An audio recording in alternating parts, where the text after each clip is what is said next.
So with hockey being right around the corner, I thought it would be kind of fun to do a predictions videos on the standings and on the NHL awards for this upcoming season. I also want to encourage you guys to do this with me in the comments. So as I'm saying my predictions, you can follow along and put your predictions in the comments. So this is how we're going to do it. We're going to start with the Pacific Division, then we're going to go to the Central, then we're going to go to the Atlantic, then we're going to save the best for last, the Metropolitan Division, obviously because that's where the Penguins are. So we're just going to save that for the end, and we're going to start with the West, going to the East, and then at the end, after all that, I'm going to do the NHL awards predictions. All right, so let's stop wasting time. Onto the Pacific Division. At number 8, I have the Vancouver Canucks. I don't think this is much of a surprise. They're not that good of a team on paper. Defensively, they're still really weak. They got some pieces offensively, like Brock Besser, but they're still, years away into being a really good team. I think they have a good future, but for now, I see them finishing dead last in the Pacific. At number 7, this may shock a lot of people, and that is the Anaheim Ducks. What? How can you have the Ducks so low? What is this? They've been making the playoffs every single year for as long as I can remember. Why do you have them this low? Well, I mean, the news just came out a couple days ago that Corey Perry is going to be missing 5 months, I believe. Ryan Kessler is kind of a question mark. I don't think he's healthy. Getzlaf isn't what he used to be anymore. He's getting older. Their whole team is just their core is getting older. Although I do think they have a really good goalie in John Gibson, top 5 goalie in my opinion, top 5 blue lines in my opinion. I just think their core is just aging, and every team in that division is getting better. Meanwhile, I think they're just getting a little bit worse and worse every year. So again, I would not be surprised if they do make the playoffs. But I don't know. For now, I have them at number 7. But obviously, I know I could be wrong. This is my predictions. Moving on to number 6, I have the Arizona Coyotes. I think the Coyotes will be a lot better than they were last year and a lot better than they've been the last couple of years. I don't think they're going to be the bottom 5, bottom 10 team in the NHL anymore. The way they finished the season last year was really good. I think guys like Clayton Keller will get better. The addition of Galchenyuk will make them way better. Antti Ranta has been playing great hockey for them last year. And overall, all their young guys are going to be better, so that's going to result into their whole team being a little bit better. Do I think they're going to make the playoffs? Not quite yet, but I do think maybe next year they're going to make it. Moving on to number 5, I have the Edmonton Oilers. The Oilers are a weird team. I do have them making the playoffs. I have them making the second wild card here at number 5 in the Pacific. But not by much. The only reason why I do have them making the playoffs is because of Connor McDavid.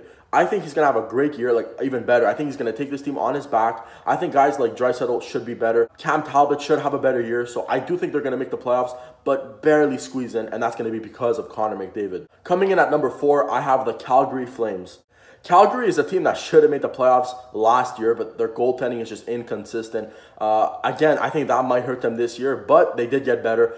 They added James Neal to their lineup. That's 30 goals right there. Elias Lindholm, I think, is going to fit perfectly on that top line with Monahan and Gaudreau. But even though I have them 4th place in the division, I do have them making the wild card, the first wild card in the West. Coming in at number 3, I have the Los Angeles Kings. I don't have to do too much explaining here. They got a top 10 goalie, top 5 defenseman, and a top 5 center, in my opinion. And now they just added Ilya Kovalchuk, who isn't what he used to be, but he's still going to add 20 for sure, maybe 25, maybe even 30. He still has it at, I think, 36 years of age. He's still a really good player, and I think he's going to help them get that 3rd spot in the Pacific Division. Coming in at number 2, I have the Vegas Golden Knights. Now, a couple months ago, I would have said this team is not making the playoffs, or maybe barely making it, because guys like James Neal and David Perron leaving is going to hurt. But they added Max Pacioretty, who's, in my opinion, an upgrade over James Neal, and then Paul Stastny they signed, who's definitely a way better player than David Perron. So I do think they're going to finish 2nd in the Pacific. They also still do have Marc-Andre Fleury, one of the best goalies in the NHL. And if he plays anything like he did last year, they might even finish 1st.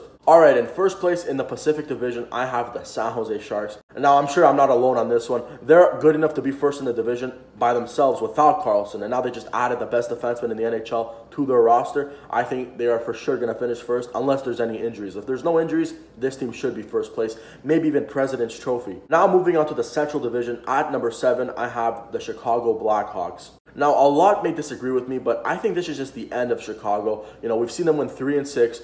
Great run, but in my opinion, it's over. They're not going to get better. They have some terrible contracts on the team. Jonathan Toews isn't what he used to be anymore. Patrick Kane is still Patrick Kane, but I don't think he has what it takes to bring this team into the playoffs. Having Corey Crawford healthy this year will help, but their depth is non-existent, and their defense is just getting worse. Duncan Keith is not what he used to be, and Brent Seabrook is definitely not what he used to be at all. Coming in at number 6, I have the Minnesota Wild. I feel like I'm probably going to regret this. I think they should be higher, but there is way better teams in this Central Division, younger teams that got better, and they're just getting a little bit older, like Chicago. You know, a guy like Parise, a guy like Suter, a guy like, will Eric Stahl have another 40-goal season? I don't know. I don't think so. Like Mikko Koivu getting older. So again, they do have some young guys on that team. You know, Devin Dubnyk is still a really good goalie. So again, this is one of those picks where I would not be surprised if they did make the playoffs. But for right now, I have them at number 6 in the Central Division. And then at number 5, I have the Dallas Stars. Again, another team who I think should be making the playoffs. But again, I don't think they really did anything to get better over in the offseason. They have one of the best lines in the NHL, Seguin, Ben, and Radulov.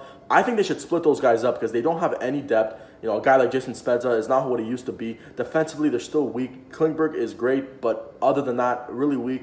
And Ben Bishop, he's okay, but like he's not going to carry that team into a playoff spot. I don't think so. Coming in at number 4, I have the Colorado Avalanche.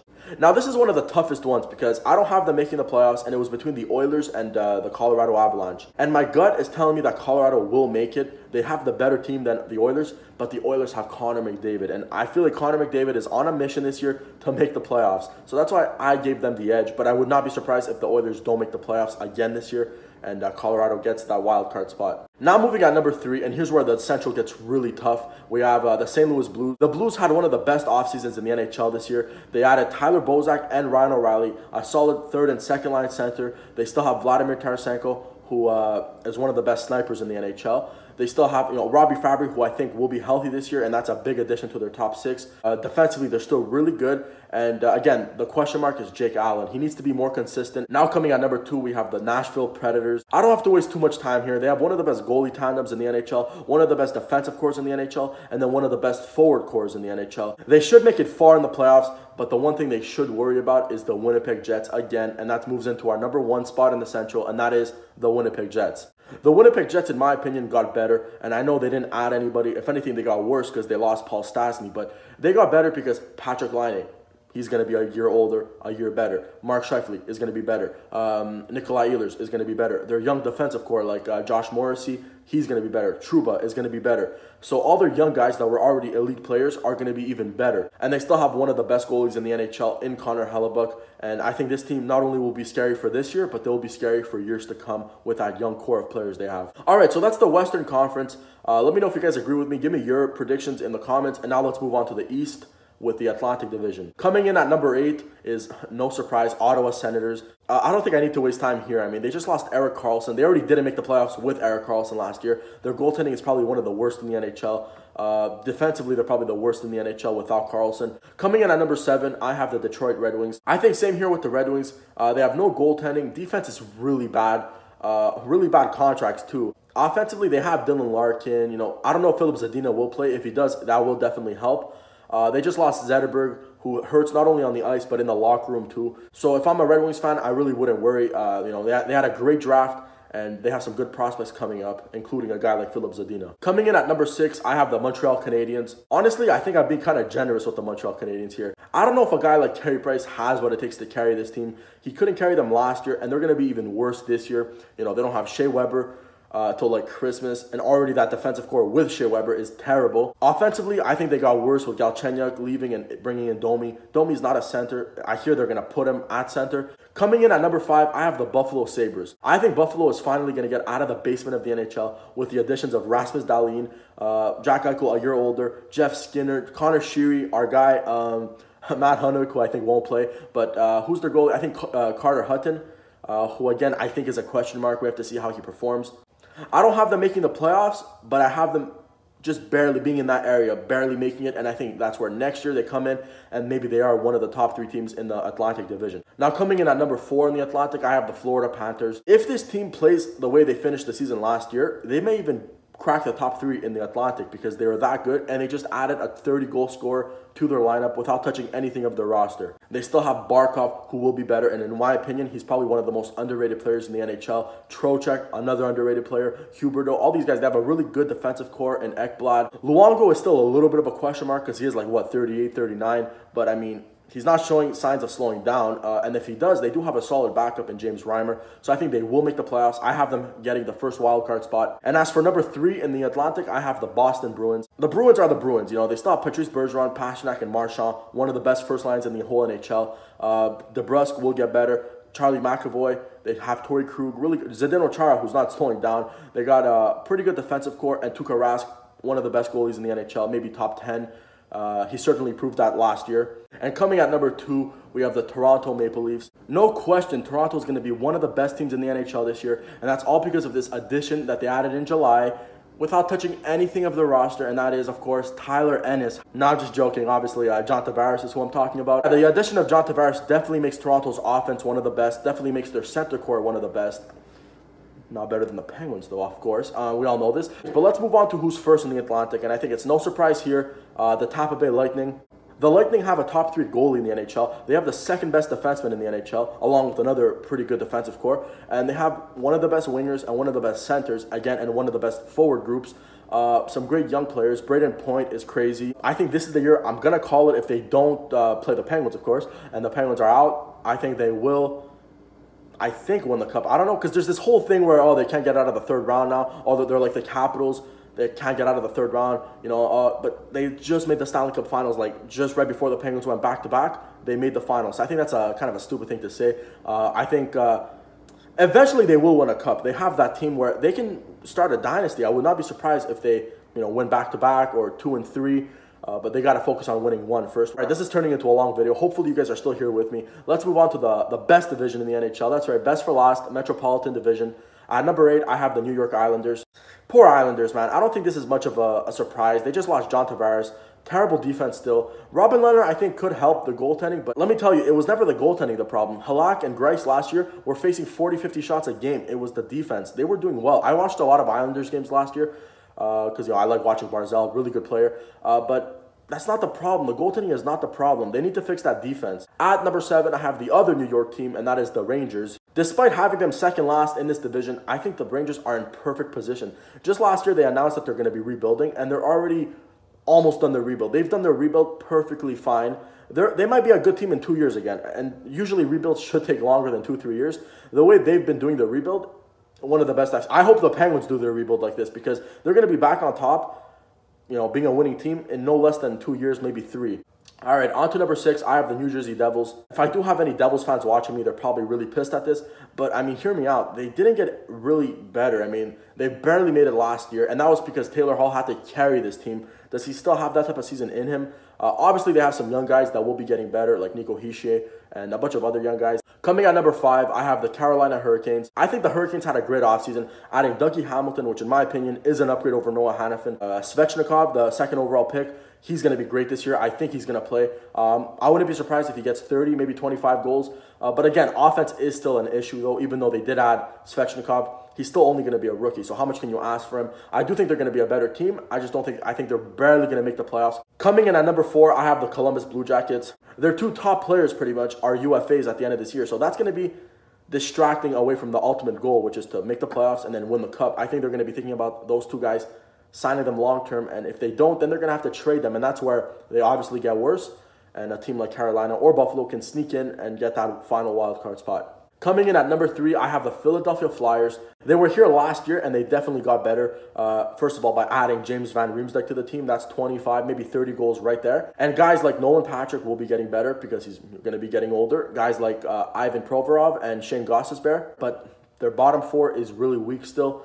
But I do think their offense is strong enough, especially with the addition of JVR, to push them into that number 3 spot. And that's where we lead off to number 2, and that's the Pittsburgh Penguins. And if I do get this right, that means we're going to get another Penguins-Flyers first round, which I do not mind. I love when these 2 teams play. They just don't like each other, and it's just very fun hockey. I would not be surprised if the Penguins do win first, but honestly, I don't want them to because I like this second spot we have, not being the favorites, and but still being good enough to get home ice in the first round. Like I've said this before, this is the best Penguins team I've ever seen in my life. And I know that's a little bit on paper, of course. On paper, we need to see how they play on ice. But Derek Brassard is easily the best third-line center we've had since Jordan Staal. Riley Shannon, I think, is the best fourth-line center we've ever had, skill-wise. I'm assuming Chris Letang is going to have a way better year. Matt Murray's going to have a way better year. Sidney Crosby, Evgeny Malkin are still here. Phil Kessel. Sprong's going to be in the lineup. Again, let's go into the first now, transition over to the Washington Capitals, who I do think will finish first in the division for the 4th year in a row. All right, I've been doing this forever now. Let's go into the awards quickly though, because I know this is probably a longer video. So let's just do this quickly, and yeah, let's get right into it. All right, for Art Ross, that is the most points in the NHL. I have Connor McDavid winning it for the 3rd year in a row. The Hart Trophy, again, I have Connor McDavid. I think the Oilers will make the playoffs, and Connor McDavid's going to be a beast. All right, moving on to the Ted Lindsay. That's the most outstanding player voted by the players, I believe. I have Connor McDavid winning that one again. You guys already know I think Connor McDavid is going to have a great year. We don't need to waste any more time on that. Moving on to the Maurice Richard. That is the most goals in the NHL. I was about to give this to Connor McDavid again, but I do think McDavid will win one of these, maybe 2 in his career, just like Crosby. He has 2 of them. I just don't think it's going to come this year. I did give it to Patrick Laine, though. All right, next up, we have the Norris Trophy. That is the best defenseman, and I have Erik Karlsson winning. The Selke Trophy, and that is the best defensive forward. I'm going to give this one a little bit of a surprise here to Alexander Barkov. I was going to give it to Bergeron again because I think he should have won this year if he didn't get injured, or Kopitar. But these guys always win. I wanted to change it up. I do think Bergeron will win, but just for the sake of changing it up, I think Alexander Barkov, who by far, like I said before, is the most underrated player, or at least one of the most underrated players in the NHL. Really, really good defensively. And if Florida does make the playoffs, which I think they will, I think he will get recognition, and I think he will win the Selke, or at least get nominated for it. On to the Vezina Trophy. That's for the best goalie in the NHL. I have Andrei Vasilevsky winning it. Not really because he's the best goalie. I think just because of his team. He's going to be insane again this year. All right, on to the Calder Trophy. That is Rookie of the Year. I have Elias Peterson from the Vancouver Canucks. On to the Jack Adams, and that is the Coach of the Year. I have Phil Housley. And I know this is a shock, and that is the Buffalo Sabres head coach. Because every year, which I don't like about this trophy, is that it's not really given to the best coach. It's given to the coach who coaches the team that surprises the most people. And I do think Buffalo will surprise the most people. That is if they make the playoffs. But I hate that because it's never the best coach winning it, because then Mike Babcock should be winning this. Mike Sullivan should be getting nominated. But because Mike Sullivan and Mike Babcock and all these guys who have good teams, John Cooper, another one, all these guys have good teams, they're never going to be like nominated, which is why do you think they have good teams? It's because they're good coaches. And the perfect example is, oh, but the Penguins will make any coach good. Then how come they didn't make Mike Johnston good? So I think you need a good coach, even if the team is good. And that's why I think the meaning of this trophy should be different. I think the Coach of the Year should actually be given to the Coach of the Year, which is guys like Babcock, John Cooper, Mike Sullivan, guys like that. And now let's move on to this final award, which is the GM of the Year. I'm going to give this one to Doug Armstrong. That is the general manager of the St. Louis Blues. Now, this trophy is weird because we're going to have to wait and see what happens in the season and what trades these guys make. So for right now, it's Doug Armstrong, but I would not be surprised if he doesn't win. And that's my NHL 2018-19 prediction video. Thank you guys so much for watching. If you're still here right now, thank you so much. And I will see you guys in the next video. Let me know in the comments if you agreed with this, if you disagreed. Give me your predictions for the awards, for the standings, all that good stuff. And I will see you in the next video. Thank you for watching.